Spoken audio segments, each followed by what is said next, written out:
আমার স্ত্রীর 2 ভরি স্বর্ণ আছে, আমি যাকাত থেকে বাঁচার জন্য আমার নাবালক 2 ছেলেকে দিয়ে দিতে চাচ্ছি, দিতে পারবো কিনা? প্রথম কথা হলো, 2 ভরি স্বর্ণ থাকলে সেটার যাকাত কিন্তু আসে না। অর্থাৎ শুধু 2 ভরি স্বর্ণ যদি কারোর থাকে, তাহলে সেক্ষেত্রে সেটা যাকাতযোগ্য সম্পদের মধ্যে গণ্য হয় না। ফলে আপনার এই সম্পদের যাকাত নিয়ে পেরেশান না হলেও চলবে।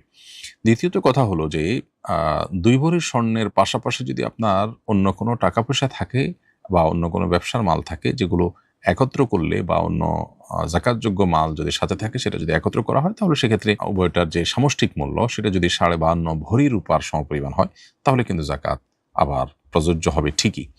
এরপর কথা হলো, যাকাত প্রযোজ্য হলে সেক্ষেত্রে আপনি সন্তানদেরকে দিয়ে যাতে করে যাকাতের নেসাবের কমে চলে আসে একেকজনের মালিকানায়, সেরকম করে আপনি যাকাত থেকে বাঁচার এই কৌশল অবলম্বন করতে পারবেন কিনা? উত্তর হলো না। এটা অনুচিত এবং গুনাহের কাজ, অন্যায় কাজ হবে।